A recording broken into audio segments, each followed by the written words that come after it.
Assalamualaikum warahmatullahi wabarakatuh. Waalaikumsalam warahmatullahi wabarakatuh. Alhamdulillahirabbil alamin. Wa bihi nasta'inu ala umuri dunya waddin. Wassalatu wassalamu ala asyrafil anbiya'i wal mursalin Sayyidina wa maulana Muhammadin wa ala alihi wa sahbihi ajma'in. Rabbi shrah li sadri wa yassir li amri wahlul 'uqdatam min lisani yafqahu qawli. Amma ba'du. Hadratul muhtarami, para alim, para ulama, para kiai, para ustaz, para bapak, kakak-kakak pendamping yang kami hormati pula, terkhusus Umi Hajah Maftuhah Mina selaku pembina Yayasan Kanzul Quran yang selalu kita tunggu penghargaannya, ayu hasanahnya yang senantiasa memimpin kita semua.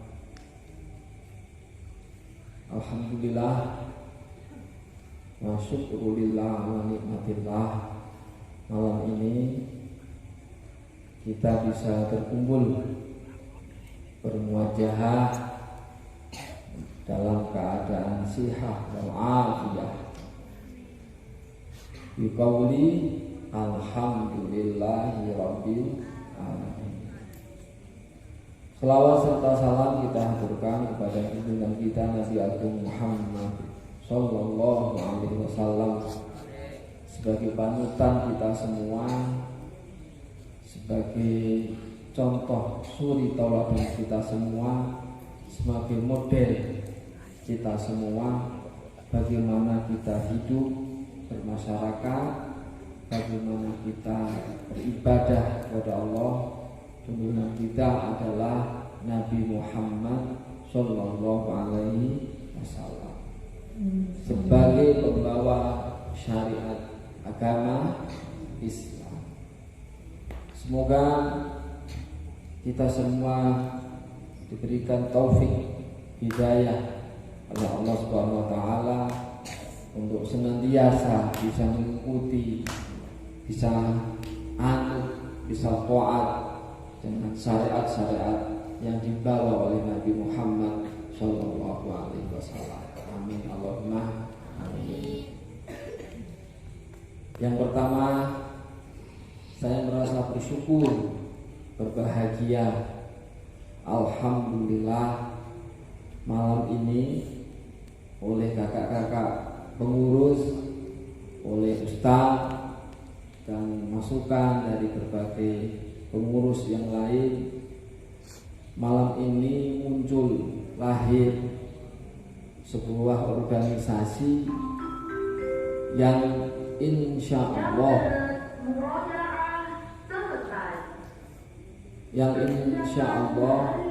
ini juga sebagai tempat untuk belajar, ya. Jadi organisasi kepengurusan ini adalah organisasi baru di bawah Pondok Pesantren Kanzul Quran yang tujuannya dibentuk adalah untuk tempat belajar berorganisasi, terutama untuk santri-santri yang sudah mulai beranjak dewasa, yang sudah mulai bisa diajak untuk bertanggung jawab, sudah mulai bisa diajak untuk memberikan semangat kepada adik-adiknya yang sudah insya Allah pengurus berhusnuzon bahwa kalian sudah mulai timbul kesadaran yang penuh, kesadaran sebagai orang dewasa yang bertanggung jawab dengan dirinya sendiri dan bertanggung jawab dengan lingkungannya. Untuk itu perlu dibentuk sebuah organisasi agar semua kegiatan yang ada di pesantren ini berjalan dengan tertib, berjalan dengan baik. Tujuannya satu. Apa yang dicita-citakan orang tua, apa yang dicita-citakan wali santri, orang tua kalian, mondokkan anak di sini, tholabul ilmi, memberikan hasil, memberikan buah, yaitu anak-anak yang hafid, anak-anak yang solih. Itu yang diharapkan. Di pesantren kalian dididik oleh ustazah dengan berbagai ilmu, dididik dengan contoh-contoh bagaimana bersikap, bagaimana bertindak, sehingga nanti muncul sebuah kegiatan yang rutinitas kalian lakukan itu jadi karakter kalian, jadi karakter anak santri. Sekali lagi kami ucapkan selamat kepada pengurus baru. Ini adalah ajang kalian untuk belajar, ya. Ajang kalian untuk belajar. Tidak hanya belajar matematika, tidak hanya belajar tahfidz, tapi itu juga belajar justru bagaimana mengatur diri kalian dan mengatur orang lain, mengatur kehidupan yang ada di sini. Ini suatu pelajaran yang luar biasa. Guru-gurunya kakak-kakak, pengurus, gurunya itu. Jadi belajar seharusnya bahaya. Belajar seharusnya bahaya, bukan dibayar. Ya, itu yang harus kalian syukuri. Kalian mendapat hal yang baik. Tugas kalian tidak banyak, hanya ada 2 yang pokok. Tugas kalian satu adalah bagaimana menjaga ketertiban, kebersihan pondok pesantren. Yang kedua di bidang pendidikan. Pendidikan ini luas ini. Nanti kalian harus berpikir, pengurus harus berpikir, harus melihat situasi dan kondisi apa yang harus kita laksanakan agar anak-anak ini bisa lebih baik, dan bisa lebih baik. Contoh umpamanya di bidang pendidikan, kalian buat kegiatan umpamanya mingguan.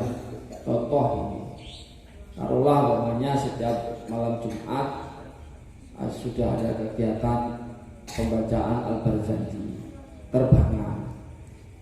Itu harus kalian catat, koordinasikan bahwa kegiatan-kegiatan ini apa saja yang berjalan. Yang berjalan apa saja itu dievaluasi, nak baik dipertahankan, nak kurang baik dilihat apa kurangnya dan dicari apa solusinya. Yang kedua, bikin kegiatan baru. Contoh umpamanya khitobah, latihan pidato, atau buat pengajian kitab. Itu nanti yang bikin jadwal, yang bikin materi, yang cari siapa ustadznya, cuma nanti pengurus pendidikan dibantu oleh ketuanya. Ya, berpikir seperti itu. Jadi suasana ini hidup.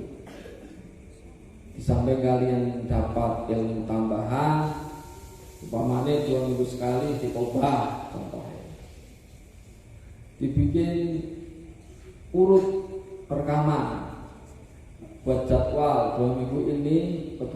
kamar ini gitu. Atau mungkin pengajian kitab seminggu sekali atau seminggu 2 kali, kitabnya ini minta bantuan ustaz ini yang membaca. Artinya kalian yang menyiapkan itu, kalian yang memproses itu, kakak-kakak pengurus, kakak-kakak pendamping, ustaz-ustazah,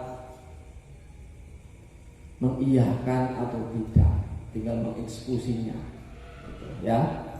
Kalian yang itu di bidang pendidikan, di bidang kebersihan, ketertiban, semuanya harus bergerak bagaimana agar lingkungan kita ini jadi lingkungan yang menyenangkan, lingkungan kita ini menjadi lingkungan yang nyaman untuk belajar, lingkungan yang sedap ketika ada tamu itu nyaman di sini.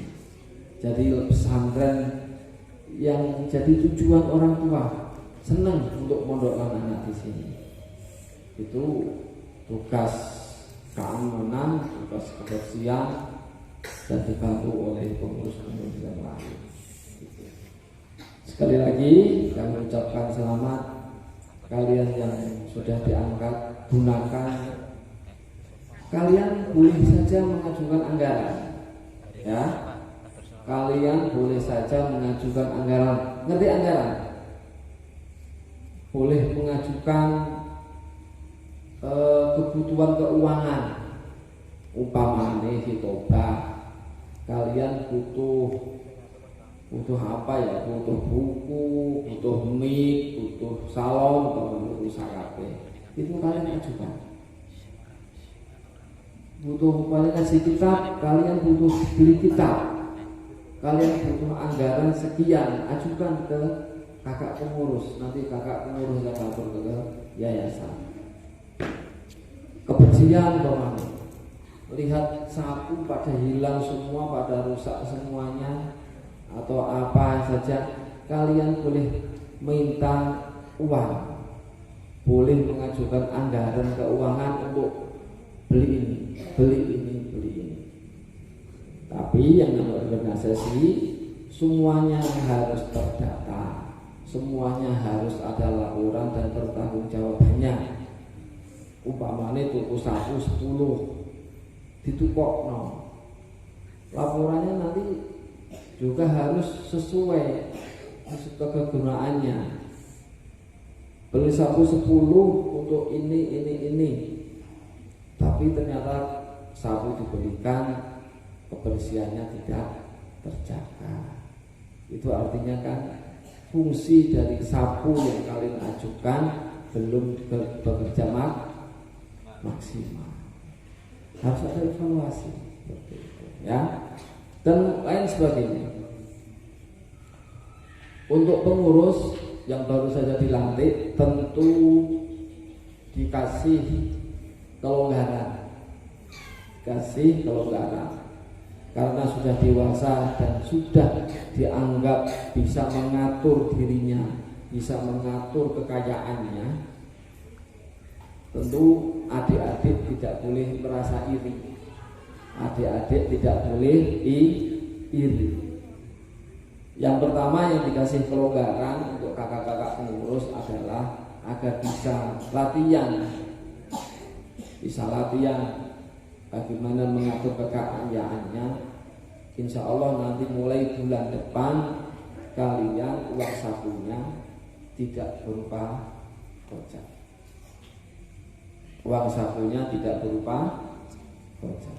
Khusus kakak-kakak pengurus, karena sudah dianggap dewasa, bisa mengatur kekayaannya sendiri, bisa mengatur keuangannya sendiri, gemati, hati-hati, dan bisa memanage keuangannya. Tidak berupa voucher, tapi semua nanti diserahkan ke uang sakunya, diserahkan secara mandiri. Uang sakunya diserahkan secara mandiri. Dibawa dewe. Berapa uang sakunya sebulan? 200 ya, 200.000. Itu kalian nanti diberikan latihan hidup bagaimana kita bertanggung jawab. Nak entek yo berarti kudune berhati-hati dalam belajar. Uang itu kan dikirim setiap bulan kan 200.000 itu berarti harus cukup dalam waktu satu bulan. Nah adik-adik dibatasi oleh kakak-kakak per hari 8.000, itu pun sudah berupa voucher, bukan berupa uang. Jadi kalian tidak bisa jajan kemana-mana gitu, ya. Semuanya harus bertanggung jawab. Semuanya harus bertanggung jawab. Yang pendidikan nanti bertanggung jawab ke Pak Toha, kebersihan itu konsultasinya ke Pak Hanif, Kak Ferry, bisa ke yayasan ke Pak Muheni.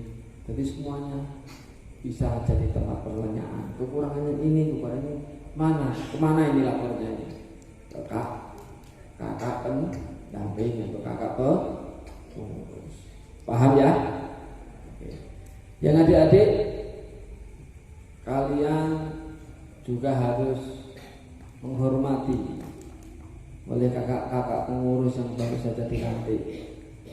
Menghormati itu berarti kalian harus secara sadar, bukan secara terpaksa, secara sadar, ikhlas.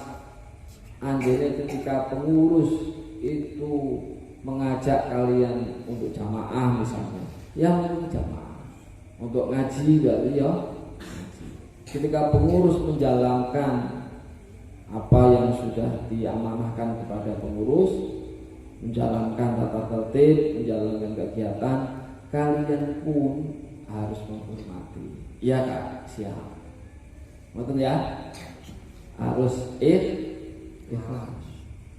Kakak-kakak pendamping juga begitu, kakak pengurus ya juga begitu. Ojo dumeh jadi pengurus terus saenake menang-menangan. Jangan begitu. Kalian itu untuk membantu adik-adik. Kalian sebagai suri tauladan, ya. Ngongkon berarti nglakon. Ayo deres berarti ikutin deres. Ayo sholat berarti ayo sholat. Ayo tangi ya ayo tangi. Jadi kalian itu mengajak, kalian harus bertindak. Kalian mengajak berarti kalian harus bertindak. Kalau tidak, ya tidak ada efeknya sama yang diajak. Ya, kakak pengurus ojo dumeh jadi pengurus terus saenake. Ojo dumeh jadi sing wis gede terus ngongkon sakjane. Jangan seperti itu. Bukan itu tujuannya. Tujuannya bukan itu. Tujuannya kalian belajar bagaimana mengatur rumahmu. Ini rumahmu semuanya. Ini adalah rumahmu. Pesantren ini rumahmu. Bagaimana diatur, kalian yang mengatur. Oke, cukup itu. Selamat sekali lagi, semoga ilmu kalian nanti barokah. Karena saya yakin yang kalian dapat di sini nanti pasti bermanfaat ketika nanti kalian pulang. Ya, pasti bermanfaat ketika nanti kalian pulang dewasa dari masyarakat. Semoga Allah memberikan kemudahan kepada kita semua, memberikan kemudahan anak kalian semua yang menghafal Al-Quran, mengaji. Semoga jadi anak-anak yang solih. Amin. Assalamualaikum warahmatullahi wabarakatuh.